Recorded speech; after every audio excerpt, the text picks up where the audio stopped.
Today we're going to do some troubleshooting on a Jennings 400. You can tell it's a 400 because it has little narrow reels. The 700s have much wider reels. And we're going to troubleshoot the coin return electromagnet and the diverter. So this is what allows the machine to accept coins or reject them, and this will divert coins to the hopper or into the base depending on if the hopper is full or empty. So we're going to look at some voltages on here. These are 24 volt coils. There should always be 24 volts supplied to the coil. So I'm going to just touch one probe to the case, and the other probe, you'll see there's two wires that come out of this connector. And we got 24 volts. Now you can also meter across these when it's energized, and it will read basically 24 volts. But when this is, we're going to call it de-energized, it should still have 24 volts supplied to the coil, just not a ground. So I'm going to coin it up until it should stop accepting coins. All right. And if I meter across these,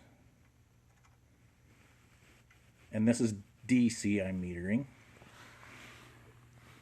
it appears to have no voltage on it, but it really does. It just doesn't have a ground, because if I meter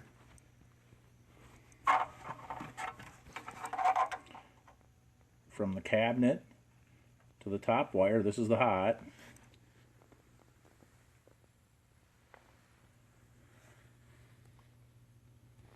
I get 24 volts. Even though that coil is not energized, it still has 24 volts on it. The machine controls this by applying a ground or removing the ground to energize and de-energize. And it's the same story with the diverter coil. It'll always have 24 volts on it. I should make one exception. That's assuming that the machine is ready to play. It should say, you know, coin accepted or insert coin. It should not say call attendant. If it says call attendant, then there will be no voltages to them. It will cut the power to them at that point in time. But when it's in regular, ready to play, they will always have power to them. So if you want to measure ohms, if the power looks like it should and you want to measure ohms, we can do that by turning off the power.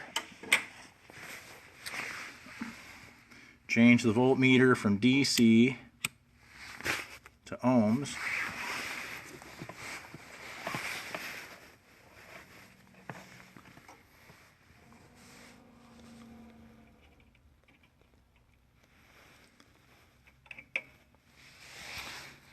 And I've got 29 ohms across that.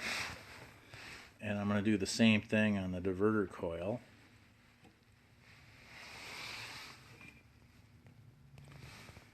And yeah, between 8 and 9 ohms on that.